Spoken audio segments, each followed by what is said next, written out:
Dios, y el día de hoy vamos a ver una clase especial debido a que necesitamos estar informados con la palabra de Dios. Estamos en tiempos difíciles, también estamos cerca de las elecciones el 6 de junio y es responsabilidad como iglesia, nosotros como pastores, informar a la congregación con la palabra de Dios para que podamos cumplir nuestra responsabilidad civil con conciencia y para la honra y gloria de nuestro Dios. Y el día de hoy en esta clase vamos a ver nuestra responsabilidad ante la política. Nuestra responsabilidad ante la política. Hay dos extremos de la balanza que se han promulgado en muchas iglesias. Uno de ellos es que los cristianos en absoluto no se deben de preocupar ni deben de estar involucrados para nada en la política, que la política es del diablo y que eso no nos concierne a nosotros. Eso es un extremo equivocado. Pero también el otro extremo, hay iglesias que giran todo en torno a posturas políticas y todo es política, y hay proselitismo en la iglesia donde apoyan un partido, un candidato, y se desvirtúa y se desvía del evangelio de nuestro Señor Jesucristo. Entonces, ambos extremos están mal. Pero vamos a ver que la Biblia realmente nos enseña que los cristianos tenemos una responsabilidad política. Entonces vamos a ver en esta clase nuestra responsabilidad ante la política. Y primeramente, quiero que vayamos a las Escrituras en 1 Timoteo, capítulo 2, versículos del 1 al 5, y vamos a ver cuál es una de nuestras responsabilidades primordiales, cuál es nuestra actividad política primordial como cristianos en las cuales debemos de estar involucrados. 1 Timoteo, capítulo 2, versículos del 1 al 5. Lo voy a leer, ustedes me siguen. Dice la palabra de Dios así: exhorto ante todo a que se hagan rogativas, oraciones, peticiones y acciones de gracias por todos los hombres, por los reyes y por todos los que están en eminencia, para que vivamos quieta y reposadamente en toda piedad y honestidad. Porque esto es bueno y agradable delante de Dios nuestro Salvador, el cual quiere que todos los hombres sean salvos y vengan al conocimiento de la verdad. Porque hay un solo Dios y un solo mediador entre Dios y los hombres, Jesucristo hombre. Entonces vemos que la actividad política más importante que los cristianos debemos estar involucrados es en la oración. Nosotros influimos en la sociedad. ¿Cómo, hermanos? La manera primordial en que nosotros debemos estar influyendo en nuestra sociedad es con nuestras oraciones. Es una de las cosas más importantes que nosotros debemos hacer. Y aunque eso puede sonar algo obvio, algo que ya sabemos, pero es algo poco practicado. Por lo regular estamos más acostumbrados a estar hablando, idolatrizando a un partido o a un político, o estar hablando mal de ellos, pero pocas veces escuchamos: vamos a orar por nuestros gobernantes, vamos a orar para que el Señor guíe sus corazones, para que tomen decisiones justas que nos beneficien a todos. Entonces, una de las cosas más importantes que debemos de hacer, hermanos, es estar orando por nuestras autoridades. Esté quien esté en el poder, nosotros debemos de orar por ellos, porque ellos también son almas pecadores que necesitan salvación y no son más pecadores que nosotros. Hay un pasaje paralelo a esto que está en Tito capítulo 3, versículos del 1 al 7, pero lo voy a leer en la Nueva Biblia al Día, en otra traducción, para que en lenguaje contemporáneo veamos la fuerza de estas palabras. Tito capítulo 3, versículos del 1 al 7. Dice así: recuérdales que han de someterse al gobierno y a las autoridades, que han de ser obedientes y que deben estar siempre dispuestos a realizar cualquier trabajo honrado. Diles que nunca hablen mal de nadie, que busquen la paz y que sean amables y atentos con todo el mundo. En otro tiempo también nosotros éramos insensatos y desobedientes, con facilidad nos descarriábamos y vivíamos esclavos de los placeres y de los deseos pecaminosos. Estábamos llenos de rencor y envidia, odiábamos a los demás y ellos nos odiaban a nosotros. Pero cuando la bondad y el amor de Dios nuestro Salvador se manifestaron, Él nos salvó y lo hizo no porque fuéramos tan buenos que lo mereciéramos, sino porque en su misericordia Dios nos lavó los pecados, y no solo eso, sino que además nos dio una nueva vida por medio del Espíritu Santo, que vertió abundantemente en nosotros gracias a la obra de Jesucristo nuestro Salvador. Lo hizo a fin de poder declararnos justos ante Dios por su gracia y para que fuéramos herederos de la vida eterna, la cual con ansias esperamos alcanzar. Entonces, Con suma claridad aquí está diciendo la Escritura cuál debe de ser nuestra actitud ante el gobierno. Hermanos, sabemos que hay corrupción, sabemos que hay injusticia, sabemos que muchas veces no estamos conformes con las decisiones de las personas que nos gobiernan, pero en nuestros corazones, desde lo más profundo de nosotros, siempre debe de haber una actitud de bondad y de amor. Nosotros deseamos y anhelamos con todo nuestro corazón someternos a nuestras autoridades y respetarlas. Nosotros no tenemos un espíritu de rebeldía que queremos estar en contra de la autoridad. No queremos exigir nuestros derechos porque nosotros somos quien somos, no. En nuestro corazón está siempre el deseo de mostrar el amor y la gracia de nuestro Señor Jesucristo. Obviamente que hay una cláusula, y ahorita lo vamos a ver más adelante, ¿no? Que es necesario obedecer a Dios antes que a los hombres. Pero aún así, nuestra primera actitud hacia nuestras autoridades debe de ser de compasión. Recuerden que los judíos rechazaban a los publicanos, los cobradores de impuestos, y el Señor salvó a varios de ellos. Sí, hay diputados, hay políticos que lamentablemente roban mucho, pero en la gracia de Dios, Dios podría alcanzar a alguno de ellos por medio de nuestro testimonio, de nuestras oraciones y de la predicación del Evangelio. Entonces, antes de ver a nuestros gobernantes como con odio o como personas con eminencia, debemos de verlos como almas pecadoras, propensas al infierno, que necesitan la misma redención que nosotros. Y esto es lo que enseña la Escritura en cuanto a nuestra primera actividad política: orar por nuestros gobernantes, porque ellos también obtengan la gracia que nos ha salvado a nosotros. No somos mejores que incluso los políticos más corruptos que pueda haber, no somos mejores que nadie. Lamentablemente todos estamos cortados con la misma tijera del pecado. Entonces, nuestra primera actitud es esta, hermanos: ver con compasión y amor a las almas, a las personas, y orar por su salvación, orar por ellos. Entonces, es nuestra primera responsabilidad política que vemos aquí, ¿no? Ven que sí estamos involucrados en la política, pero de una manera bíblica. Primeramente, oremos, y así podremos influir en nuestra sociedad. Otra responsabilidad que la Escritura nos enseña es someternos por amor a nuestras autoridades. Fíjese, esto está en un pasaje épico de Romanos capítulo 13, y aquí cuando el apóstol Pablo escribe Romanos 13, créanme que las cosas en aquel tiempo no eran mucho mejor de las que conocemos ahora. La situación, el ambiente político no era sumamente agradable. Créanme que los emperadores, los gobernantes romanos, las autoridades judías de aquel tiempo no eran mucho mejores que los que nosotros contemplamos hoy en día. Pero aún así, ¿cuál es la actitud cristiana hacia el gobierno, hacia las autoridades? Romanos capítulo 13, versículos 1 en adelante dice: sométase toda persona a las autoridades superiores, porque no hay autoridad sino de parte de Dios, y las que hay por Dios han sido establecidas. De modo que quien se opone a la autoridad, a lo establecido por Dios resiste, y los que resisten acarrean condenación para sí mismos, porque los magistrados no están para infundir temor al que hace el bien, sino al malo. ¿Quieres pues no temer la autoridad? Haz lo bueno y tendrás alabanza de ella, porque es servidor de Dios para tu bien. Pero si haces lo malo, teme, porque no en vano lleva la espada, pues es servidor de Dios, vengador para castigar al que hace lo malo, por lo cual es necesario estarle sujetos, no solamente por razón del castigo, sino también por causa de la conciencia. Pues por esto pagáis también los tributos, porque son servidores de Dios que atienden continuamente a esto mismo. Pagad a todos los que debéis, al que tributo, tributo, al que impuesto, impuesto, al que respeto, respeto, al que honra, honra. No debáis a nadie nada, sino al amaros unos a otros, porque el que ama al prójimo ha cumplido la ley. Voy a leer hasta el versículo 8, ¿no? El punto es este, hermanos. Nuestro deseo como cristianos no es ser rebeldes. Nuestro deseo como cristianos no es estarnos quejando del gobierno y estar odiándolos y estar con una actitud, ¿cómo les diré?, frustrados, amargados y odiarlos. No, esa no debe de ser nuestra actitud, ¿no? Nuestra actitud es, primeramente, de compasión, de amor, de oración. Y recuerden que por encima de la política está el reino de nuestro Dios. Entonces son personas que necesitan salvación. Este es un punto importante, hermanos, porque podemos lamentablemente caer en alguno de los dos extremos, así como lamentablemente hay gente que idolatriza a los políticos, también hay gente que los odia y piensan que son personas que no merecen la gracia y el perdón de Dios. Si fuera así, el Señor no hubiera salvado a ningún publicano, ¿no? Es más, no nos hubiera salvado a nosotros, porque también estábamos corrompidos.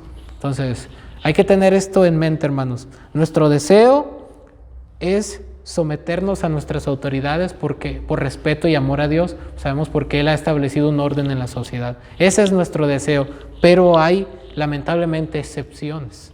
Y quiero aclarar también esta cláusula porque el amor y el deseo y el respeto por ellos no nos deben de llevar tampoco a deshonrar a Dios pasando por alto los principios bíblicos. Y aquí quiero citar un pasaje muy conocido, pero muy importante, en Hechos capítulo 5, versículo 29. ¿Qué pasa cuando las autoridades dictan leyes que van contrarias a nuestra obediencia a Dios, a la palabra de Dios? ¿Tenemos que someternos a ellos cuando ellos nos quieren obligar a hacer cosas que no son correctas, que no son bíblicas? Aquí está la respuesta. Hechos 5:29 dice así: respondiendo Pedro y los apóstoles dijeron: es necesario obedecer a Dios antes que a los hombres. Cuando hay un caso en el cual nuestros gobernantes están siendo guiados por Satanás y dictan leyes que van contrarias a la palabra de Dios, nosotros no nos sometemos por odio, por decir, porque soy un rebelde y exijo mis derechos, no, sino por amor y fidelidad a Rey de Reyes y Señor de Señores, que es nuestro Señor Jesucristo, ¿no? Entonces, es por eso, nos sometemos a Dios antes que a los hombres por amor, no por querer ser rebeldes, no tenemos un deseo de rebeldía, simplemente queremos ser fieles a Dios, a su palabra. Es todo. Con humildad, con sencillez, sin arrogancia, solo queremos ser fieles a Dios. No podemos obedecer cosas que van contrarias a Dios. Y en este caso ellos les estaban prohibiendo que dejaran de predicar el Evangelio, a Cristo. Y obviamente no podemos dejar de predicar a Cristo, aunque se dicten leyes en contra del Evangelio, no podemos dejar de predicar el Evangelio. Y tenemos un caso, un ejemplo en el Antiguo Testamento, hermanos, donde hubo alguien que desobedeció a las autoridades, al gobierno, y fueron bendecidos. Pareciera algo contrario con lo que leímos en Romanos 13, pero estamos tomando el principio aquí de Hechos 5:29, que cuando es por honrar a Dios antes que a los hombres, Dios bendice esa necesaria rebeldía, cuando son leyes impías. Y estamos hablando del caso de cuando Faraón mandó matar a todos los niños de los hebreos, y estamos hablando de las parteras que temieron a Dios y no quisieron hacer caso edicto del rey por temor a Dios y le dejaron la vida a los niños. Mire lo que está en Éxodo capítulo 1, versículo 17. Pero las parteras temieron a Dios y no hicieron como les mandó el rey de Egipto, sino que preservaron la vida a los niños. Y más adelante nos dice el texto que por haber temido, el versículo 21, y por haber las parteras temido a Dios, Él prosperó sus familias. ¿Se fijan? Aquí tenemos un caso donde el rey, el gobierno, las autoridades dijeron: maten a niños, maten a bebés inocentes. Y ellos dijeron: no. ¿Se fijan?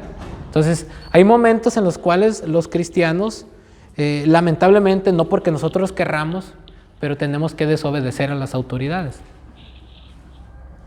Hay veces que en algunos gobiernos impíos, si por ellos fuera, no quieren que las iglesias se reúnan, no quieren que prediquen el Evangelio, no quieren que oren, no quieren que compartan la palabra de Dios, porque los cristianos somos un freno a toda la inmoralidad y la maldad que se están proponiendo.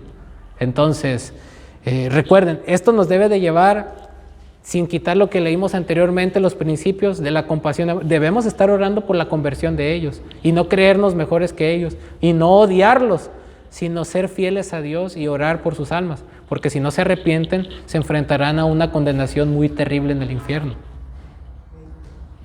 Y nosotros no queremos eso para nadie, la verdad.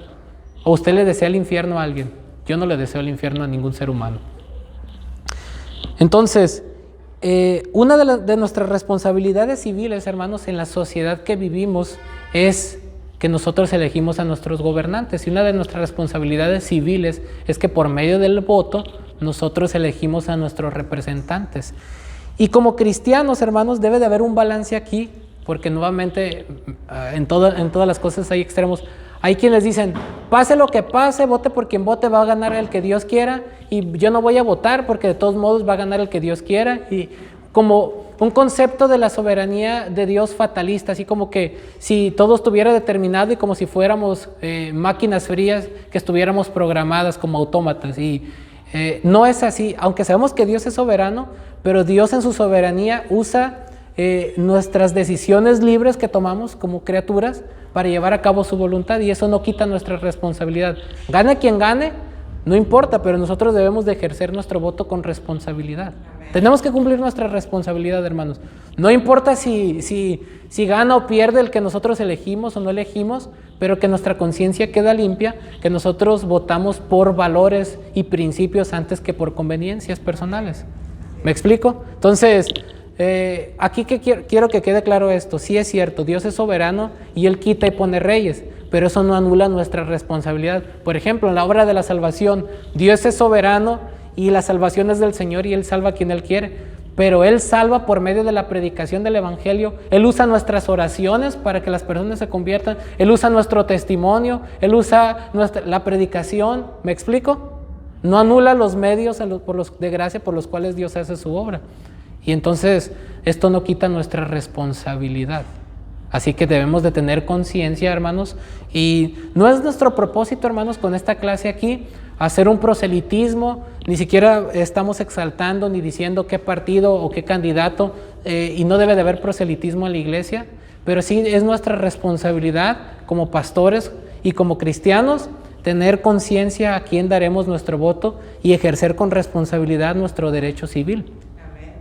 Entonces, y quiero darles algunos principios a vuelo de pájaro por cuestión del tiempo, hermanos. No voy a poder ahondar mucho en estos puntos.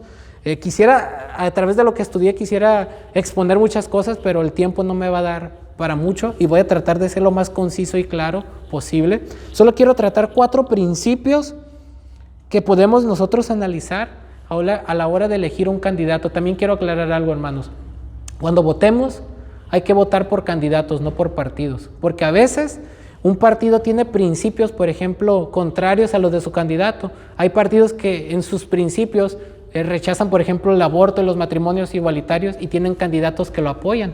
O hay partidos que en sus principios son progresistas y tienen candidatos que están en contra de eso. Entonces, un punto importante, hermanos, aquí, no votemos por partidos, votemos por candidatos. Si es que llega a haber algún candidato que está a favor de los principios de Dios, no por partidos. Porque muchas veces los candidatos son contrarios totalmente a los principios del partido que están representando. Muchos de ellos solamente quieren llegar al poder y en el partido que les dé chance, ¿no? Pero sus principios son diferentes. Así que, a como están las cosas ahorita, tenemos que pensar en personas en concretas y principios concretos. ¿Estamos de acuerdo? Entonces, les voy a dar algunos principios bíblicos para que nosotros podamos analizar y ejercer nuestro voto con responsabilidad. No les voy a decir por quién voten y por quién no voten, solamente a través de estos principios, pues ejercer nuestro voto con una conciencia limpia para honrar a Dios y por amor a nuestra sociedad. Amén. Bueno, el primer principio que debemos de analizar es no al aborto. No al aborto, hermanos, de verdad. Es tan triste que tengamos que hablar de estos temas en la actualidad.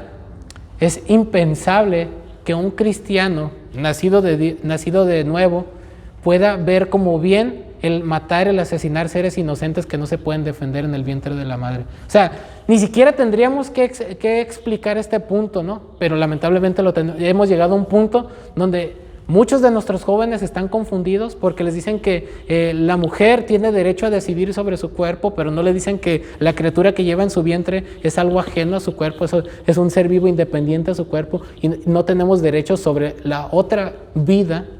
Entonces, tampoco le explican a las jovencitas los estragos que causa a su salud y a su vida en todos los aspectos un aborto. Un aborto nunca va a ser seguro.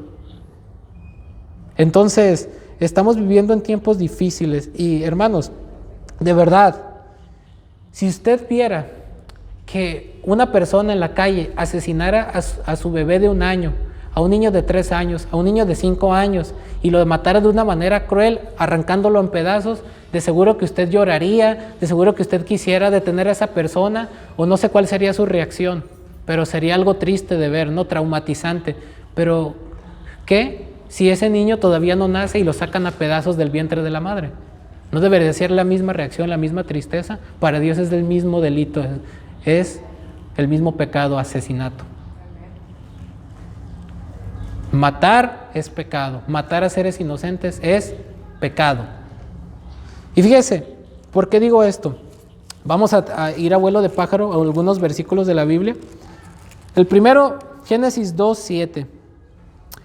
Entonces Jehová Dios formó al hombre del polvo de la tierra y sopló en su nariz aliento de vida, y fue el hombre un ser viviente. ¿Quién dio el aliento de vida? ¿Quién da la vida desde la concepción? Bueno, aquí Adán no fue concebido por una mujer, sino Dios ya lo hizo de una edad madura, ¿no? Pero aún así, el principio de que Dios lo formó del barro y Dios le dio el alma a Adán, indica el principio de que Dios es el que da la vida al alma, pues no se transmite genéticamente. En el momento que un niño es concebido en el vientre de su madre, Dios le da la vida. Fíjese lo que dice el Salmo 139, versículo 15 y 16. No importa los meses que tenga de gestación o los días, Dios da la vida cuando un ser humano es concebido en el vientre de la mujer. Salmo 139, versículos 15 y 16. No fue encubierto de ti mi cuerpo, bien que en oculto fui formado y entretejido en lo más profundo de la tierra. Mi embrión vieron tus ojos, y en tu libro estaban escritas todas aquellas cosas que luego fueron formadas, sin faltar una de ellas.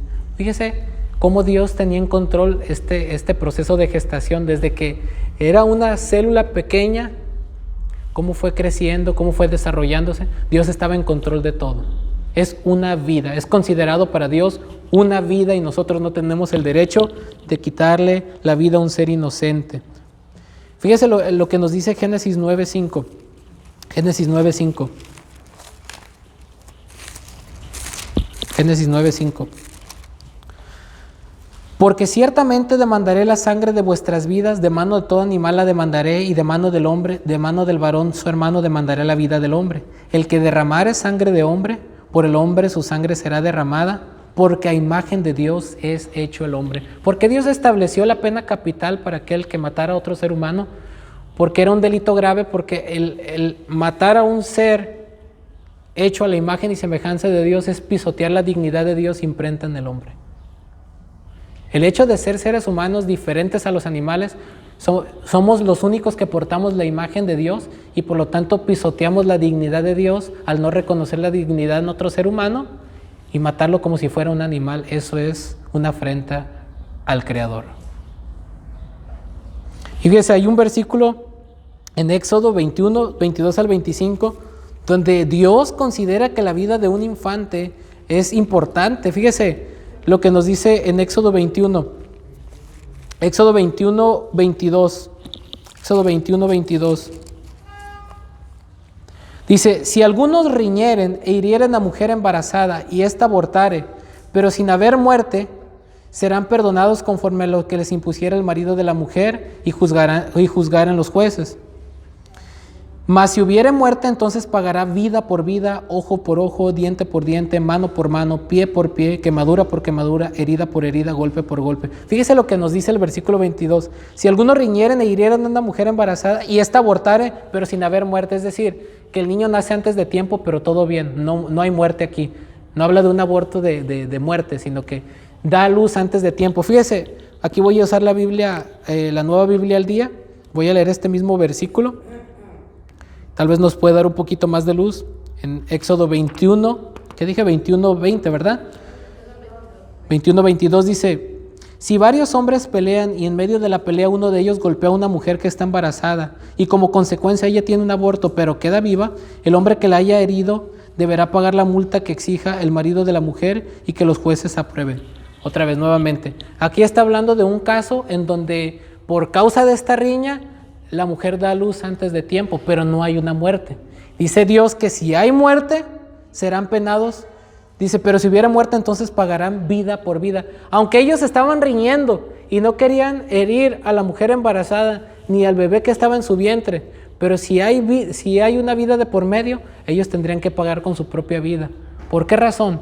Porque Dios consideraba importante la vida del ser humano aún desde su concepción. Si moría tanto el bebé o la mujer que estaba embarazada, ellos pagarían por ese delito, porque a imagen de Dios es hecho el hombre. Aquí habla de la justicia, o sea, Dios considera que cuando se mata un bebé, se derrama sangre inocente. Y Dios demanda justicia por eso. Dios no se agrada de ese crimen, ¿no? Bueno, entonces, Podría mencionar más versículos, por ejemplo, Proverbios 6. Con este finalizo, porque si no, no voy a poder avanzar en los demás puntos. Es un tema muy largo, pero con estos versículos yo creo que nos queda un poco claro esto. O muy claro, como dijo la hermana. Proverbios 6.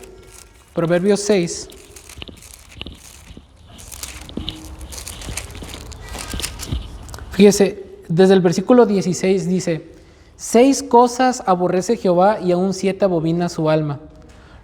Versículo 17, los ojos altivos, la lengua mentirosa, las manos derramadoras de sangre inocente. Matar a un bebé que no se puede defender es derramar sangre inocente. Por lo tanto, dice que Dios aborrece, abomina ese tipo de conducta, ¿no? Y una nación que se presta a eso y que quiere normalizar el crimen, el asesinato, y que el gobierno es puesto para defender a los que hacen el bien y para castigar a los que hacen el mal, y un gobierno que quiera recompensar a los que hacen el mal y quiera castigar a los que hacen el bien, es totalmente contrario a la voluntad de Dios, ¿no? Nosotros no podemos apoyar ese tipo de impiedades. Entonces, un candidato que esté a favor o promoviendo este tipo de atrocidad, el aborto es uno de los asesinatos, de los crímenes más terribles, es porque es quitarle la vida a un ser inocente que no se puede defender. Y si nosotros no nos da tristeza y no nos lamentamos por eso, tenemos que ponernos a pensar muy seriamente en dónde está nuestro corazón, ¿no? Si de verdad hemos nacido de nuevo. No podemos apoyar eso. Dios lo reprueba.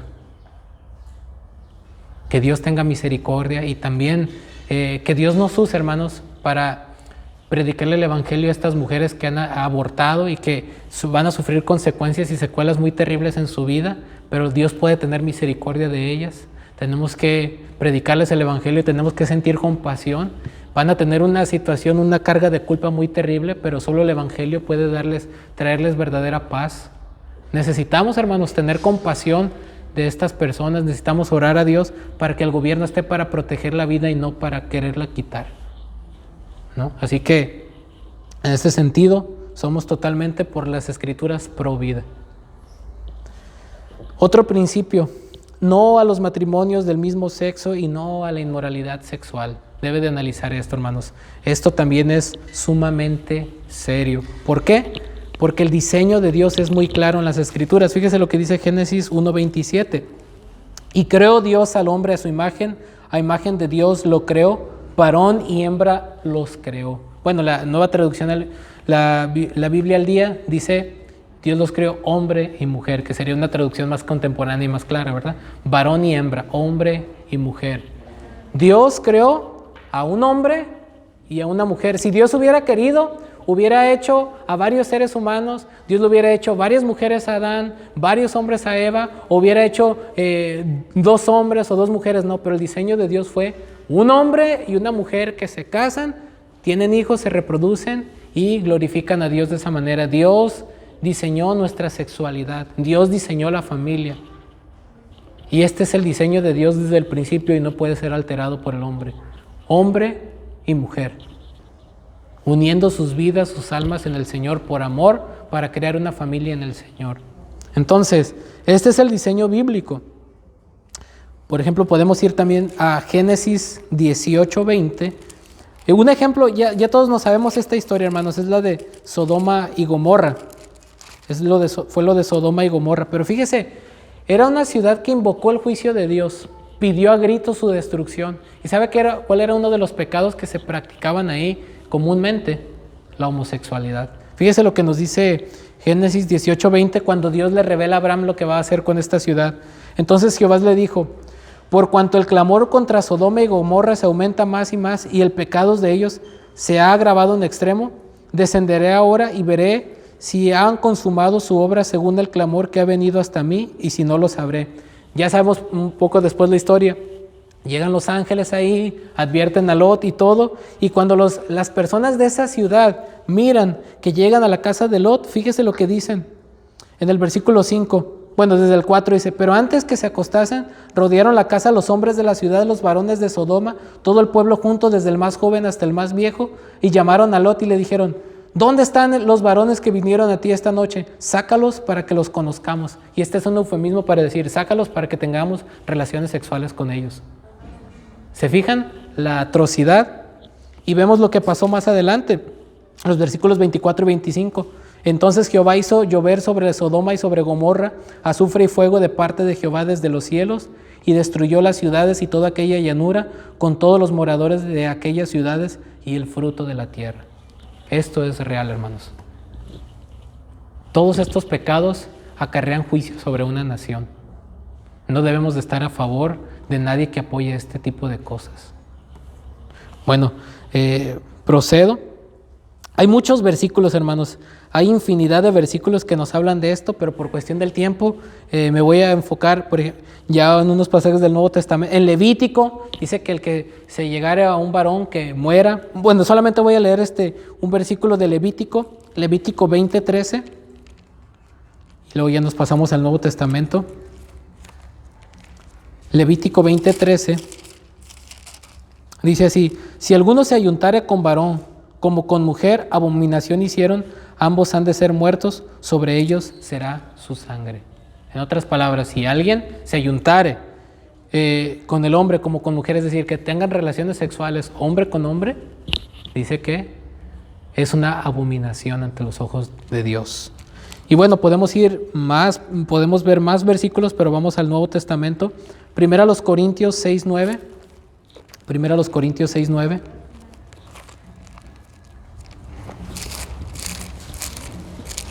Dice: ¿no sabéis que los injustos no heredarán el reino de Dios? No erréis, ni los fornicarios, ni los idólatras, ni los adúlteros, ni los afeminados, ni los que se echan con varones. Aquí, hermanos, quiero hacer una aclaración porque en el lenguaje contemporáneo nosotros pensamos que los afeminados son las personas o los hombres que tienen así como que facciones delicadas, pero eso no es a lo que se refiere aquí la Escritura con afeminados. Aquellos que tienen algunas expresiones así como delicadas. No se refiere a eso. Aquí dice los afeminados, ni los que se echan con varones. Afeminados aquí es el compañero pasivo en una relación homosexual, es el que le haría, como quien dice, de mujer. Y cuando dice los que se echan con varones es aquel que lamentablemente está, como leímos allá, ayuntándose con un hombre como con una mujer. Es la parte activa de la relación sexual y el otro sería la parte pasiva. Ambos están condenados por Dios. Entonces, pero no solo eso, hermanos, no solo eso es lo que está condenado. Si nos vamos, por ejemplo, a 1 Timoteo capítulo 1, versículo 10, vemos que la inmoralidad sexual también está condenada. O sea, aparte de la homosexualidad, lamentablemente están apoyando la diversidad sexual, relaciones sexuales descontroladas, ilícitas, perversas. Y fíjese lo que nos dice la palabra de Dios en 1 Timoteo 1:10, perdón, me perdí. 1 Timoteo 1:10. Dice la palabra de Dios así: para los fornicarios,